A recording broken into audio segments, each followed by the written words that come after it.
நீ தான் ஜெயிச்சிருக்கலாம் 14,000 ஓட்டு முடிச்சு போயிட்டாங்க. காங்கிரஸ் வந்து 4,000 ஓட்டு. இது அதிமுக கோட்டை கிடையவே கிடையாது. இது 100% திமுக கோட்டை. உள்ளாட்சியில் எங்கேயாவது ஒரு கோர்ஸ் வராங்க, இது அதிமுக கிடையாது. 43 வருஷம் எல்லாரும் நம்ம தான் இருக்காங்க. நம்ம கரெக்டாக வேலை செஞ்சோன்னா நிச்சயமாக அந்த முறை அடிக்கலாம். அண்ணனோட கௌரவ பிரச்சனை, மான பிரச்சனை, கள்ளக்குறிச்சியோட ஹெட் குவார்டர்ஸு கள்ளக்குறிச்சி சட்டமன்ற தொகுதி தான். கள்ளக்குறிச்சி சட்டமன்ற தொகுதி விட்டு நம்ம எத்தனை சட்டமன்ற தொகுதி ஜெயிச்சாலும் அது நமக்கு பயங்கரமாக தான் போகுது. அவன் ஒரு மேடை போட்டு அவன் பேசுகிறான், அதிமுக பேச முடியுதுன்னா அந்த தொகுதி அவன் கையில் இருக்குது. அங்கே இருக்கிற எல்லா சிலர் எல்லாருமே வந்து தொடர்ச்சியாக அவன் கண்ணோட்டத்திலே இருக்கான். ஏன்னா அவன் தொடர்ந்து எம்எல்ஏ இருக்கான், அதெல்லாம் போயிட்டே இருக்கான். இந்த முறை நம்ம அடிக்கணும்னா நம்ம எல்லாரும் ஒன்றா செஞ்சால் தான் முடியும். அதனால இப்போ வர எலெக்ஷனில் கட்டாயமாக விருப்பம் இல்லாமல் நம்ம எல்லாம் ஒன்று அடிச்சுட்டு அண்ணா ஜெயிச்சிருக்கணும்.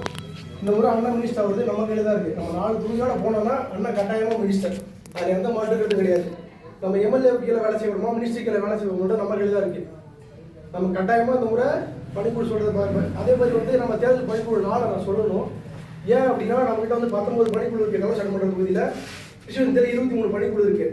இந்த 23 19 சேர்ந்து சிறப்பாக செயல்படுற பணிக்குழு எதுன்னு நீங்கள் அண்ணனை கேட்டீங்கன்னா அண்ணன் வந்து நம்ம 4 தான் சொல்லுவார். இந்த தேர்தல் பணிக்குழு 4 தான் சிறப்பாக செயல்படுன்னு சொல்லுவார். அதுக்கு காரணம் அண்ணன் மட்டும் கிடையாது, நீங்கள் எல்லாரும் தான். கிழிச்செல்லாரும் BL2 எல்லாருமே தொடர்ந்து உங்கள் ஒத்துழைப்பை வந்து நீங்கள் சலிச்சிக்காமல் கூப்பிடுறப்பெல்லாம் வந்து இந்த வந்து ஒத்துழைப்பு கொடுங்க. அதே மாதிரி இந்த 2-3 மாதம் தொடர்ந்து வேலை செஞ்சு இங்கே ஒதுக்கி வைக்கணும் அப்படின்னு கேட்டு வாய்ப்பு நன்றி கொடுத்துருக்கேன்.